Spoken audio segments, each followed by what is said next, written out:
My name is Emily Carter. I'm 31 years old, and if you've ever been underestimated by your own family, you'll understand my story. For as long as I can remember, my older brother, Jason, has lived to remind me that I was less than him.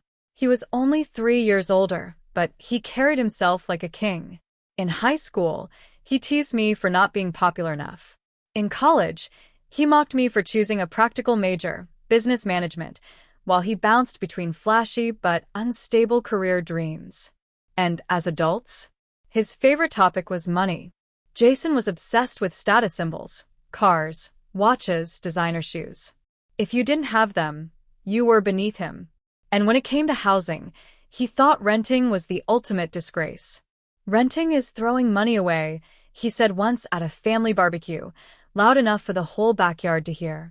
"You might as well light your paycheck on fire." I had just signed a lease for a modest apartment downtown. It was close to work, affordable, and perfect for me. But to Jason, it was proof that I was a failure. He grinned across the table that day, holding his beer like a trophy. "Meanwhile, I'll never rent. Owning is the only way to live. Guess you'll never get it, Em." Everyone laughed politely, even though I could see a few of my cousins roll their eyes. But me? I just smiled. Because what Jason didn't know, what no one knew, was that my life wasn't what it seemed. Yes, I rented an apartment. But that was a choice, not a necessity. What Jason never bothered to ask was what I had been doing with the money I saved by living modestly. While he blew his paychecks on status symbols, I invested. Stocks, bonds, a side hustle. I grew into a small consulting firm, and eventually real estate. By the time I was 30, I owned 2 condos and a duplex. I just didn't flaunt it. So when Jason mocked me for being a renter, I let him. I let him laugh. Because I knew something he didn't. The day would come when his arrogance would eat itself alive. That day came sooner than I expected. A few months after that barbecue, Jason called me out of the blue. His voice was unusually sheepish. "Hey, he said, clearing his throat. "You know any good apartments around downtown? My roommate's moving out, and I need a new place.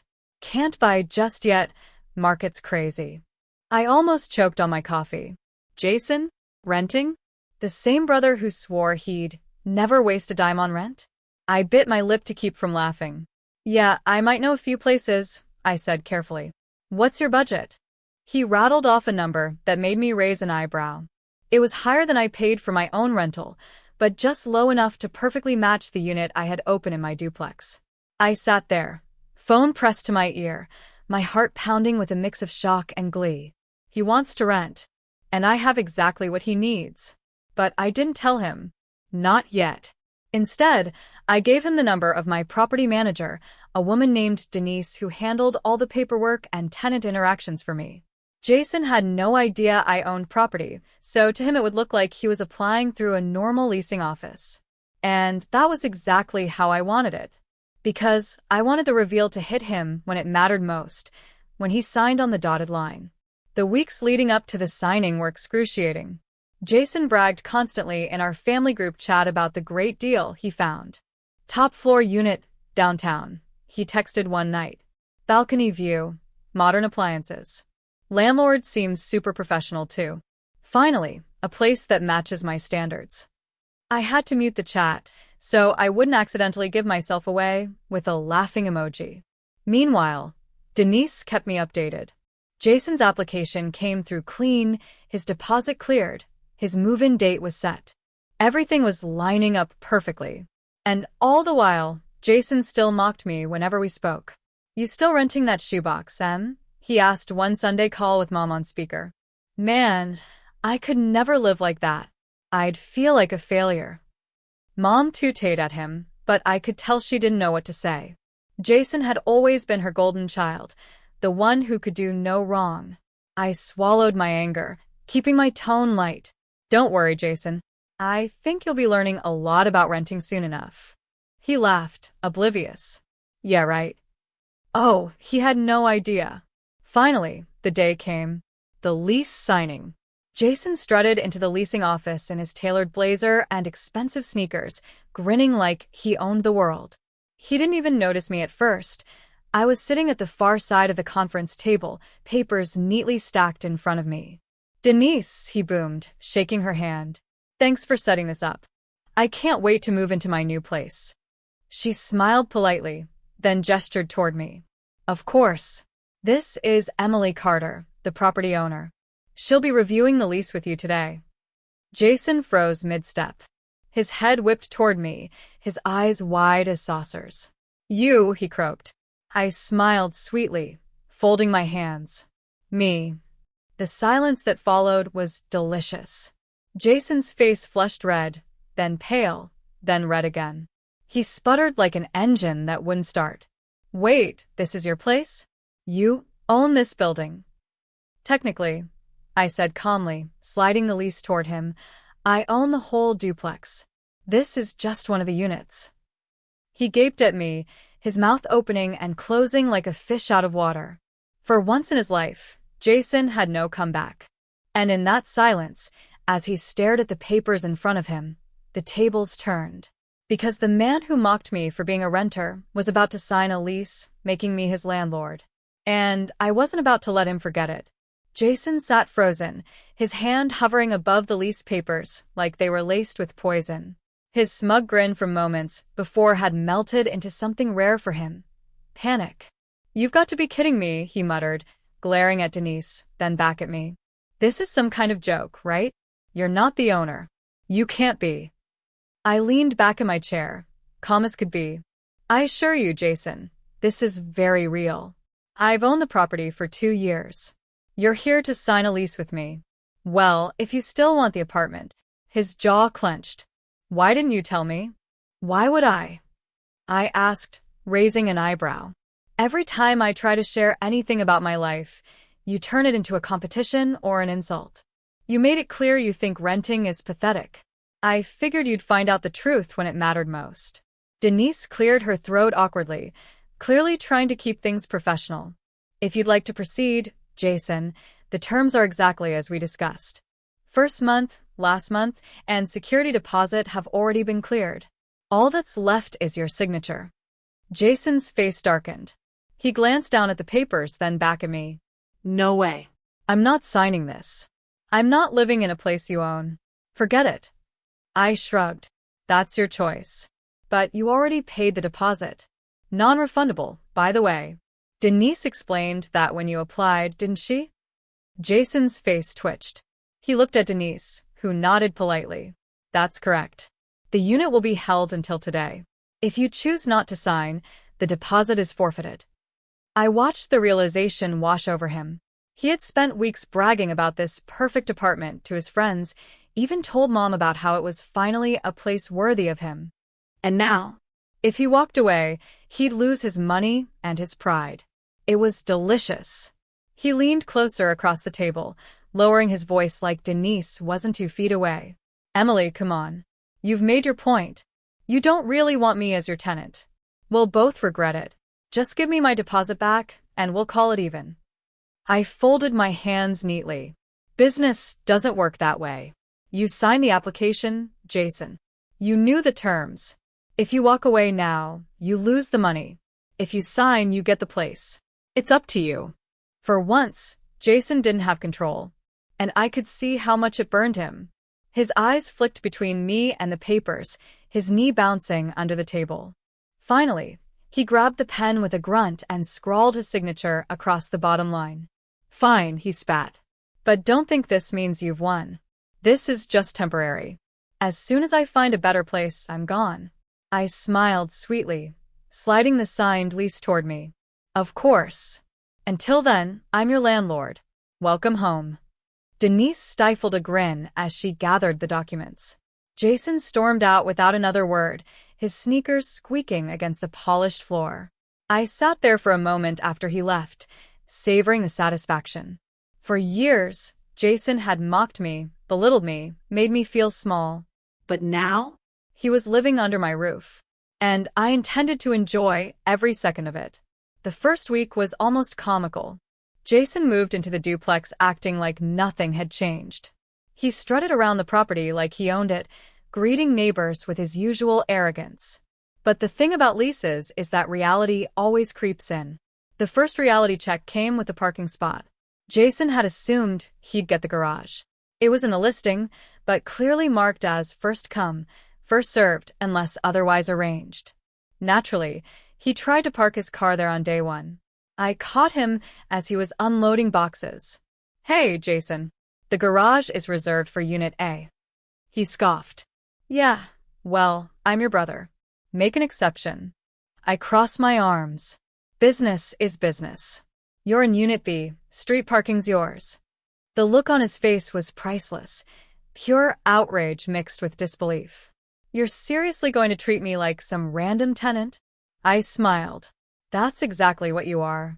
Over the next few weeks, Jason's facade started to crack. One night, he texted me, "The sink's leaking. Get it fixed."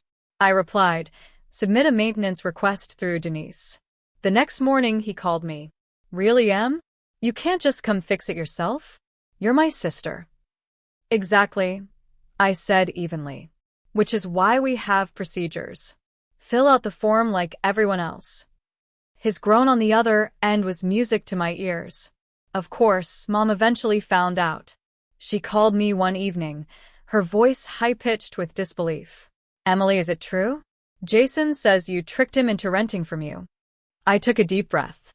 I didn't trick him. He applied like everyone else. He signed the lease. I just didn't feel the need to announce that I owned the property beforehand. Her gasp was sharp. "But he's your brother. You should have given him a discount, at least. Or the garage." I pinched the bridge of my nose. "Mom, this isn't personal. It's business. Jason's a tenant. I treat him like I treat everyone else. That's what keeps things fair." She huffed. "Well, he feels humiliated. You should think about family before money." That stung. Because wasn't that exactly what I'd been doing all these years? Putting family before myself, letting Jason walk all over me? This time was different. This time, I had the power. And I wasn't going to give it back. Meanwhile, Jason's humiliation only grew. At family gatherings, he tried to avoid the subject, but it always came up. My cousin Jenna once asked casually, "So, Jason, how's the new place?" Jason's face flushed. "It's fine." I sipped my wine, fighting a smile. "Yeah, I think Unit B is a good fit for him. Right, Jason?" The table erupted in laughter. Jason scowled at me the rest of the night. The thing was, I didn't even need revenge. Just watching Jason squirm every time he remembered I was his landlord was satisfaction enough. But life has a funny way of piling on. 1 month into his lease, Jason was late with rent. I stared at the calendar, my heart pounding with equal parts dread and glee. This was it, the moment he would realize that his arrogance didn't excuse him from responsibility. I texted him politely. "Hi, Jason. Just a reminder your rent was due yesterday. Please submit payment within 3 days to avoid late fees." He called me instantly. "Are you serious? You're not going to charge me a late fee?" "I'm your brother." I kept my voice cool. "You're my tenant. The lease terms apply to everyone, including you." There was a long silence. Then he exploded. "This is insane. You think you're better than me just because you bought a couple of condos? You're still just Emily, the little sister who couldn't keep up." I took a deep breath. His words still stung, but not like they used to. "Maybe. But I'm also the one holding your lease. Pay your rent, Jason, or we'll have a real problem." I hung up before he could respond. My hands were shaking, but my heart felt lighter. For once, I wasn't the one scrambling to prove myself. Jason was. And I wasn't going to let him off the hook. The late rent incident lit a fire under Jason, but not in the way I expected. He didn't suddenly become a model tenant, respectful and responsible. No, that would have been too easy. Instead, he doubled down on his arrogance and turned the whole thing into a family drama campaign. Within days, my phone was buzzing with calls from relatives. My Aunt Carol started it. "Emily, I heard you threatened to evict Jason. He's your brother." I pinched the bridge of my nose. "Aunt Carol, I didn't threaten him. I sent the same late rent notice I send to any tenant. He signed the lease. He knew the rules." "Well," she sniffed, Families should get special treatment. You're being cold. Cold. That word stuck with me. For years, I'd been the one absorbing Jason's jabs, smoothing things over, making myself smaller so he could shine. And now, standing firm for once, I was cold. When I hung up, I felt the old guilt creeping in. But then I looked at the lease sitting neatly in my file drawer, Jason's signature scrawled at the bottom. No one had forced him to sign. He'd chosen this. And now he had to live with it. The gossip only grew. At our next family dinner, Jason strutted in like a martyr. "Guess what?" he announced to the table, plopping down beside Mom. "My own sister is charging me late fees. Can you believe that? She cares more about money than blood." Gasps and head shakes followed. A few relatives clucked their tongues in sympathy. Jason leaned back smugly, soaking in the pity. Jason barked a laugh. "Fairness? Please. You just like holding power over me. Admit it." I met his glare evenly. "No, Jason. I like holding you accountable. There's a difference." The table went silent. For once, I hadn't shrunk, and the look on Jason's face told me he hated it. After that night, Jason tried a new tactic: sabotage. He started leaving passive-aggressive notes in the duplex hallway. "Landlord cares more about money than family." He forgot to take his trash to the curb, leaving it piled by the back door. He even blasted music late at night, daring me to confront him. When I finally did, knocking firmly on his door at midnight, he swung it open with that smug grin. "What's the problem, landlord?" he sneered, leaning against the frame. "The problem," I said evenly, "is that you're violating your lease. Quiet hours start at 10 p.m. Oh, come on. You're really going to write me up? We're family." I crossed my arms. Exactly. "Which means you should know better." He laughed in my face. "You wouldn't dare evict me. Mom would never forgive you." That was when I realized something. Jason thought Mom's approval was my leash, that I'd never risk her wrath by standing firm. And maybe in the past he was right, but not anymore. I leaned in, my hazel eyes steady. "If you keep breaking the rules, Jason, I will evict you. And Mom won't be able to stop me." His smirk faltered. Just a flicker, but I caught it. And it was enough. Behind the scenes, though, he wasn't done. He started spinning new stories in the family group chat. Screenshots of maintenance requests with sarcastic captions. "Look how my sister treats me." Exaggerated claims. "She's raising my rent just to spite me." Some relatives bought it. Others stayed quiet. But then one day, my cousin Jenna messaged me privately. "He's lying, isn't he?" "Yes," I typed back. "Every tenant gets the same terms. He just doesn't like being treated like everyone else." "Figures," she replied. "He's been bragging for years about how much smarter he is than you. This must be killing him." I stared at her words, something in me softening. For the first time, I realized I wasn't alone in seeing Jason's true colors. The breaking point came a month later. Jason tried to break his lease. He stormed into Denise's office, waving the papers like a flag. "I'm out. I'm not living under her thumb another second." Denise, ever calm, explained, "Your lease has 6 months remaining. If you want to leave early, there's a termination fee, as outlined here." Jason turned red. "Fee? "Are you kidding me?" She gestured toward the signature at the bottom of the page. "You agreed to it." That night, he called me, fuming. "You think you're so clever, trapping me in this contract. But you're not going to win. I'll find a way out." I let him rant, my voice steady when I finally spoke. "You're not trapped, Jason. You're just responsible. Maybe for the first time in your life." The silence on the line was deafening. Then he hung up. For a while, I expected him to follow through on his threats, skip rent, trash the unit, call in bogus complaints. And maybe he considered it. But the truth was, Jason loved appearances too much. He couldn't bear the thought of being sued, or of people knowing he'd been evicted by his own sister. So he stayed. Paid late sometimes, grumbled a lot, but stayed. And every month, when Denise forwarded me the rent payment receipt with Jason's name at the bottom, I smiled. Because each one was proof. Proof that the brother who mocked me for renting was now living under my roof, bound by my rules. Proof that I didn't need to shout or brag or flaunt. I just needed to keep building quietly, keep choosing wisely, keep believing in myself, even when he tried to tear me down. But the sweetest moment of all came not from Jason but from Mom. One Sunday, she called me unexpectedly. Her voice was softer than usual. "Emily, I need to ask you something." I braced myself. "What is it?"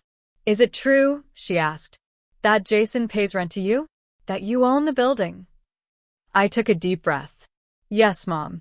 It's true." There was a long pause. Then, to my shock, she laughed, a small, tired laugh. "Well, I'll be damned. All these years, I thought Jason was the successful one. But you're the one who built something real." Tears filled my eyes. For so long, Mom had seen me as second best. Always compared me to Jason, always measured me against his flashy lifestyle. And now? She was finally seeing me. I swallowed hard. "Thanks, Mom." "Don't thank me," she said. "Just keep proving us wrong." And in that moment, I knew I already had. Jason thought he could wear me down. That if he complained loudly enough, mocked me publicly enough, or dragged enough relatives into his drama, I'd eventually cave. But instead of breaking me, he was cracking himself wide open. By month 3, the shine of his perfect apartment had worn off. He was behind on utilities, grumbling about late fees, and constantly calling Denise for minor things that were his responsibility. The light bulb in the hallway went out, he barked in one email. "When is Emily sending someone to fix it?" Denise replied with her usual patience. "Tenants are responsible for replacing light bulbs in their units." Jason forwarded me the email, adding in all caps, "Unbelievable. This is family." I wrote back simply, "Business is business. Replace the bulb, Jason." The funny thing was, the more he tried to paint me as the villain, the more people began to see through him. At family gatherings, his rants turned into background noise. At first, relatives leaned in, wide-eyed, when he accused me of being greedy. But as weeks passed, their expressions shifted. Less outrage, more fatigue. One night, at Uncle Dave's birthday dinner, Jason launched into yet another tirade. "Can you believe it? My own sister slaps me with late fees like I'm some stranger. She won't even give me the garage spot. What kind of sister does that?" There was an awkward silence. Then Jenna spoke up, her voice sharp. "Maybe the kind of sister who's treating you like an adult, Jason. You signed a lease. You knew the rules." Jason's mouth dropped open. "You're siding with her?" Jenna shrugged. "I'm siding with reality." Laughter rippled around the table. Jason flushed red and clamped his jaw shut. For once, he didn't have a comeback. Meanwhile, Mom was slowly shifting, too. She still defended Jason sometimes, her golden boy instincts too strong to vanish overnight. But after our quiet conversation, the one where she admitted I'd built something real, I noticed a change. She started asking me questions she never had before. "How did you learn about real estate investing, Emily? Did you take classes? Are you planning to buy more properties?" Each time, I answered honestly, though carefully. I wasn't about to gloat, but I could see something new in her eyes. Curiosity. Respect. Jason noticed it too, and he hated it. One evening, he cornered me outside Mom's house after dinner. "You think you're better than me now, don't you?" he snapped, his hazel eyes blazing. I crossed my arms. "No, Jason." "I think I'm finally not less than you. There's a difference." He sneered. "You're nothing without me. You've always been the quiet one, the boring one. No one would even notice you if I wasn't around to push your buttons." I tilted my head, studying him. "Funny." "Because lately, the more noise you make, the smaller you seem." His nostrils flared, and for a second, I thought he might actually hit the wall in frustration. Instead, he stormed off, muttering curses under his breath. I watched him go, strangely calm. The old me would have shaken for hours after a fight like that. But now? I felt steady, because I finally understood that his anger was proof of my power. The breaking point came with rent, again. Jason was late for the second time. This time, instead of calling me directly, He marched into Denise's office demanding special treatment. "I'm her brother," he insisted. "She can't seriously expect me to pay late fees." Denise, bless her, didn't budge. She slid the lease across the desk. "As outlined here, the late fee is non-negotiable. Being related to the landlord does not exempt you from contractual terms." Jason sputtered, his face crimson. "This is ridiculous. She's humiliating me." Denise raised an eyebrow. "No, Mr. Carter. She's holding you accountable." When she relayed the incident to me later, I nearly laughed out loud. Jason thought he could bully his way out of responsibility, but instead, he'd run headfirst into a wall of professionalism. And that wall had my name on it. The best part, though, was watching Jason's image unravel. At first, he'd bragged about his exclusive apartment. Now, his friends started to notice the cracks. They saw him parking on the street, hauling his trash out like everyone else, complaining endlessly about petty landlord rules. One mutual friend even pulled me aside at a party. "So it's true? Jason's renting from you." I smiled. "It's true." The friend chuckled, shaking his head. "Man, that's poetic. He never shuts up about how renting is for losers. This must be killing him." It was. And I didn't even have to lift a finger. The irony wasn't lost on me. Jason had always mocked me for being just a renter. And now, every month, he handed me a check with my name on it. Every late fee, every maintenance request, every clause in the lease was a reminder. I wasn't beneath him. He was beneath me, literally and figuratively, living in my building. And yet, I didn't flaunt it. I didn't plaster it on social media or rub it in his face at every opportunity. Because the sweetest revenge wasn't loud. It was quiet. It was watching Jason squirm under the weight of his own arrogance. It was knowing that for once, I didn't have to prove myself. He was proving me right, all on his own. One night, as I sat on my couch, sipping tea and reviewing paperwork for another property I was considering buying, Alex leaned over my shoulder. "You've really built something, he said softly. I smiled. Yeah. And the best part is, Jason doesn't even realize how small this is compared to what I'm planning." Alex grinned. "Let him keep thinking you're just the landlord of one duplex. He'll never see it coming when you buy the next building." I laughed, but there was truth in his words. Jason was so focused on trying to tear me down, he couldn't see how high I was climbing. And that was fine by me. Because while he wasted energy mocking me, I was busy building a future. The next family dinner sealed it. Jason tried, one more time, to paint me as the villain. "Emily treats me like I'm some stranger. She's cold, she's greedy, Mom cut him off. "Enough, Jason." The whole table went silent. Mom's voice was firm, sharper than I'd heard in years. "You signed the lease. You knew the terms. Emily didn't trick you. She just did what you never do. Took responsibility." Jason gaped at her, stunned. "Mom?" "No," she said, shaking her head. "You've embarrassed yourself enough. Emily's worked hard, and she deserves respect." My fork froze halfway to my mouth. Mom had never, in my whole life, taken my side so bluntly. Jason looked around the table, desperate for backup. But this time, no one jumped in. Not even Aunt Carol. And in that silence, I felt something I'd been chasing for years. Validation. Not because Mom defended me, but because I realized I didn't even need it anymore. I already knew my worth. That night, as I drove home, I thought about how far I'd come. From the girl Jason mocked at barbecues, to the woman sitting at the head of the table with quiet power. Jason was still Jason, loud, arrogant, desperate to be on top. But me? I was different.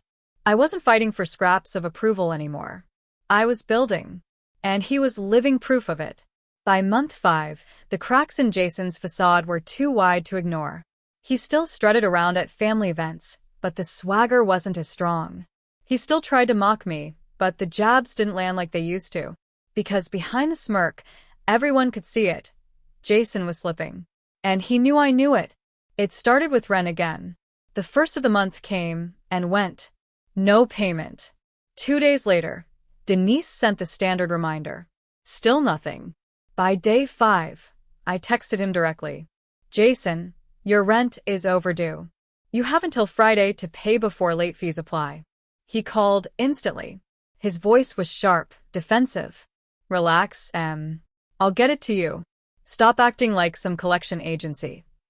You signed a lease. I reminded him calmly. The rules apply to everyone. He groaned. God, you love this, don't you? Finally having power over me. I let the silence stretch, then answered. No, Jason. I love watching you learn what accountability feels like. That Friday, the payment came through, barely on time. But the damage was done. Jason wasn't untouchable anymore. He was just another tenant scrambling to keep up. Of course, he couldn't let it go. The next family gathering, he cornered me in the kitchen. You're enjoying this way too much, he hissed. I set down my glass of water, meeting his glare. You mean enjoying being respected for once? Yeah. I am. He sneered. This isn't respect. It's revenge. I raised an eyebrow. Maybe. But funny thing about revenge, it only works when the other person gave you something to work with. He froze, his mouth opening and closing, then stormed off. But behind the bluster, Jason was unraveling. One of his friends slipped up at a barbecue and told me, Jason's been asking to borrow money. Says his car payments are killing him. I blinked. Jason borrowing money. The man who mocked me for being practical with finances? The one who sneered at my boring investments while buying watches he couldn't afford? It was almost poetic. And while part of me wanted to feel smug, another part of me felt sad. Sad that he couldn't see what I'd been trying to show him all along, that building quietly, steadily, beats showing off every time. But Jason wasn't ready for lessons. Not yet. The real turning point came when he tried to skip out on his lease altogether. I got an email from Denise one Tuesday morning. Jason hasn't paid rent this month. He's avoiding my calls. Want me to start formal proceedings? My stomach clenched. Eviction.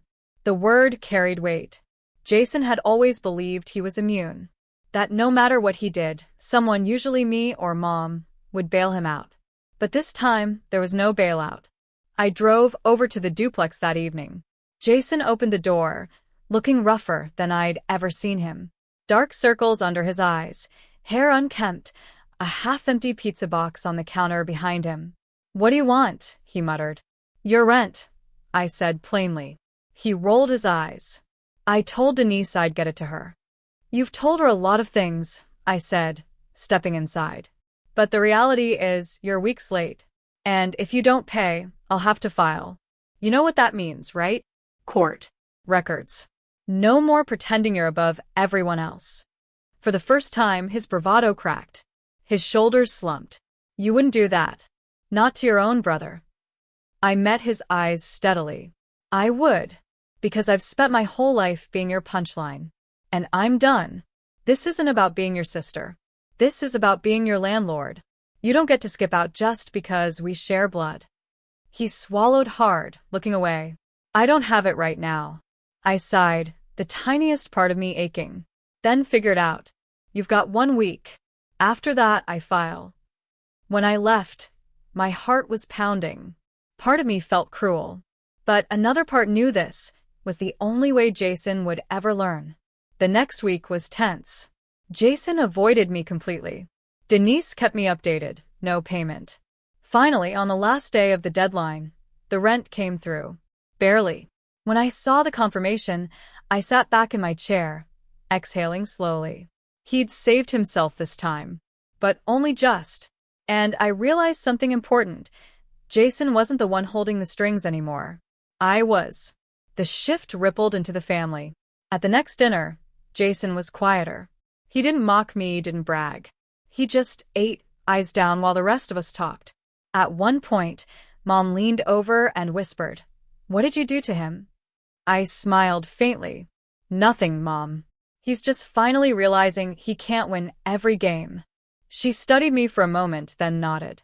And for once, I felt like she wasn't just comparing us. She was seeing us for who we were. But the sweetest moment came later that night, when my cousin Jenna pulled me aside.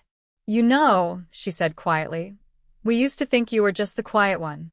The one who'd never stand up to Jason. But now? You've proved all of us wrong. Her words sank deep, filling a space I didn't know was empty. Because in the end, this wasn't about humiliating Jason. It was about reclaiming myself. That night, as I drove home, I thought about the irony of it all. Jason had mocked me for renting, convinced I'd never measure up. But in the end, it wasn't my apartment or his arrogance that defined me. It was the fact that when the moment came, I stood tall. And for once, Jason had to look up. Jason always believed rock bottom was something that happened to other people. He thought he could coast through life on charm, excuses, and other people cleaning up his messes. But by the 6th month of his lease, it was obvious. He was running out of room to fall. The first sign came in whispers. A friend of his let slip at a party that Jason had lost his job. Downsizing, apparently, though I suspected performance had something to do with it. "Don't tell him I told you," the friend said sheepishly. "He's embarrassed." Said he's between opportunities. Between opportunities. That was Jason speak for fired. I waited for him to say something himself. A heads up. An honest conversation. But days passed, then weeks. And instead of admitting the truth, he kept up the show. He still pulled into the duplex driveway in his expensive car. Still wore his designer sneakers. Still strutted around like he was untouchable. But now it was all smoke and mirrors.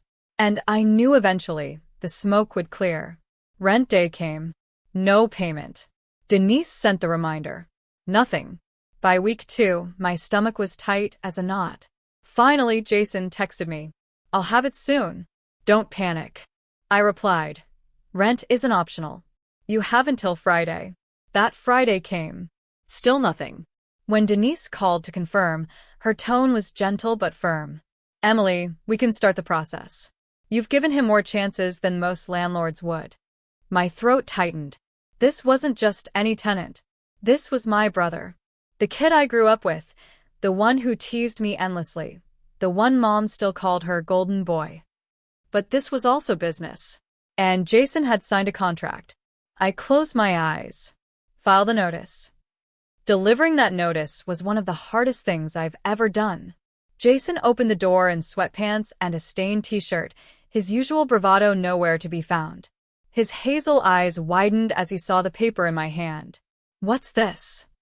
"Notice to pay or quit," I said quietly. "You have 7 days to pay, or I'll have to move forward with eviction." His face crumpled. "You wouldn't." My voice shook, but I held steady. "I have to. This isn't about you being my brother anymore. It's about responsibility. And right now, you're not showing any." He looked at me like I'd stabbed him. "You're heartless." I swallowed hard. No, Jason. "I'm done being your safety net." I turned and walked away, my chest heavy, but my step steady. The fallout was brutal. Mom called me furious. "How could you do this to your own brother? He's struggling." I clenched my teeth. "He's been struggling for years, Mom. You just never wanted to see it. And I'm not enabling him anymore." "You sound just like your father," she snapped. The word stung, but only for a moment. Because, unlike Dad, I wasn't cold. I wasn't cruel. I wasn't demanding Jason pay me for love. I was asking him to grow up. In the end, Jason scraped together the money, barely. Rumor was he sold one of his watches and borrowed from a friend.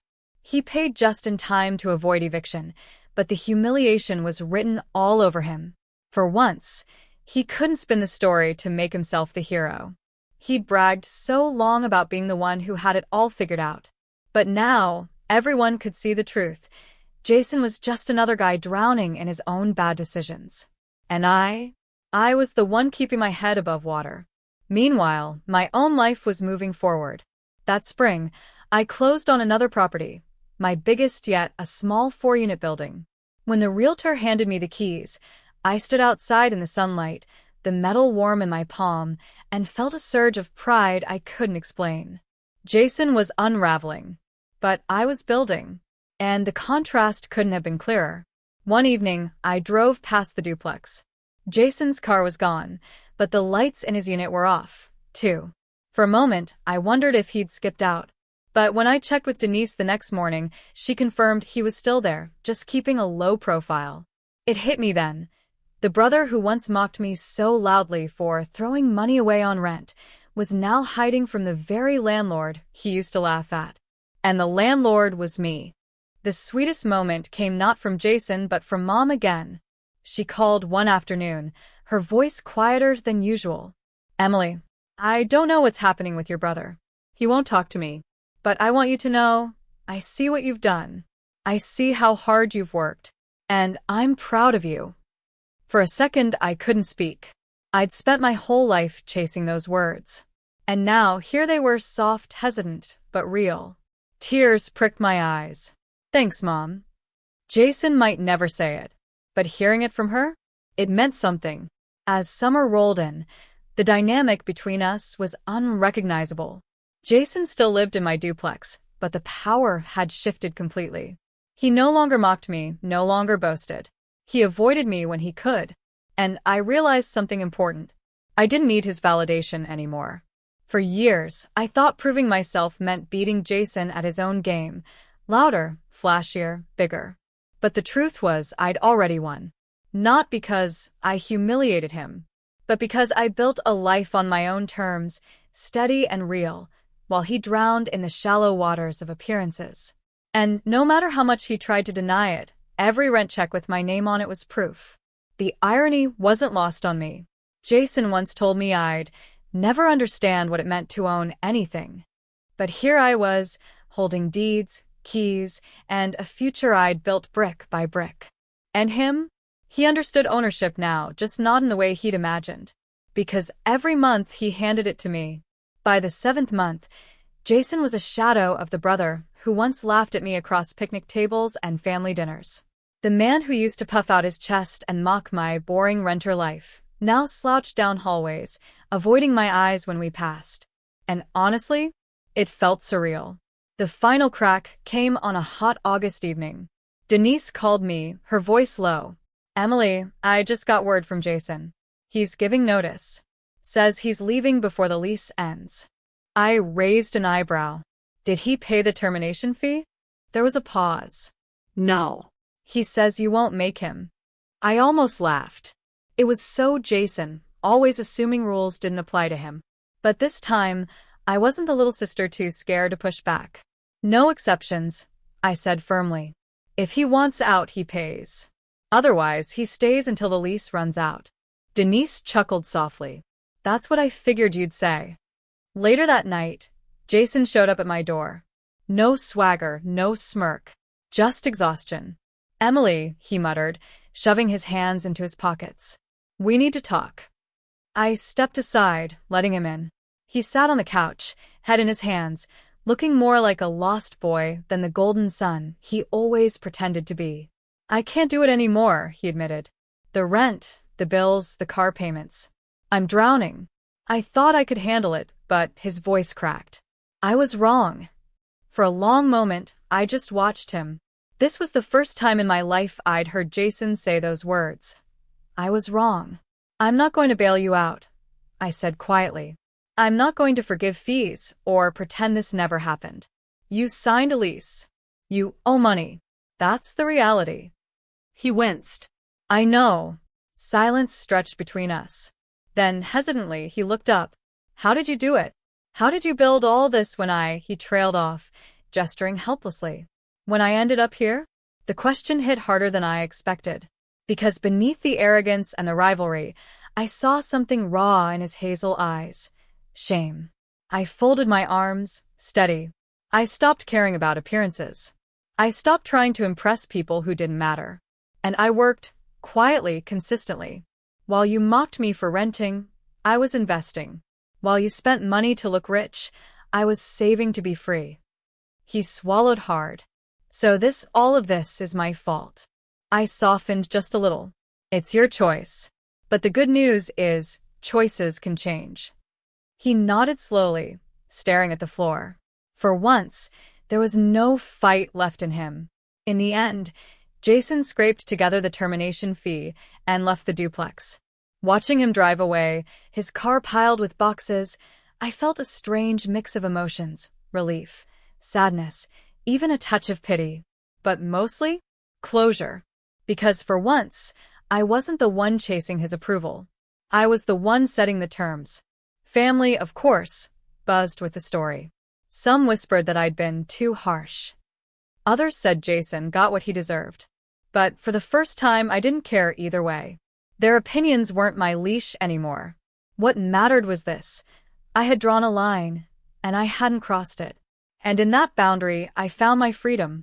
Months later, I stood outside my new 4-unit property, the keys jangling in my hand. The building wasn't flashy. It needed work, paint, repairs. But it was mine. Another piece of the future I was building brick by brick. As I walked through the empty halls, I thought about Jason, about the way his face looked at the lease signing, the disbelief in his eyes when he realized I was the landlord, about the way his voice cracked when he admitted he was wrong. For years, he mocked me for being just a renter. And yet, in the end, he rented from me. That was the kind of poetic justice you couldn't script. I didn't hate him. Not anymore. What I felt was something different. A bittersweet understanding that our sibling rivalry wasn't really about me being small. It was about him being terrified of being smaller. And for once, I didn't need to win. I already had. One evening, I sat on my balcony, sipping tea as the city lights twinkled below. Alex joined me, wrapping an arm around my shoulders. "Do you ever regret it?" he asked softly. "Not telling Jason sooner? Letting him find out the hard way?" I shook my head. No. He never would have believed me anyway. He had to see it to understand it. Alex kissed the top of my head. "You taught him a lesson he'll never forget." "Maybe," I said, smiling faintly. "But more importantly, I taught myself one." He tilted his head. "And what's that?" I looked out at the skyline, hazel eyes steady. "That I don't need his approval to know my worth. I never did." If you're listening to my story, maybe you've felt the same sting. The sibling who mocked you, the relative who belittled you, the friend who made you feel small. Here's what I want you to know. You don't have to fight them on their terms. You don't have to shout louder, shine brighter, or prove yourself in the ways they demand. Sometimes, the best revenge is quiet. It's building your life, brick by brick, until the very people who mocked you have no choice but to live in the house you built. And when that day comes, you won't even need to say, "I told you so." They'll know.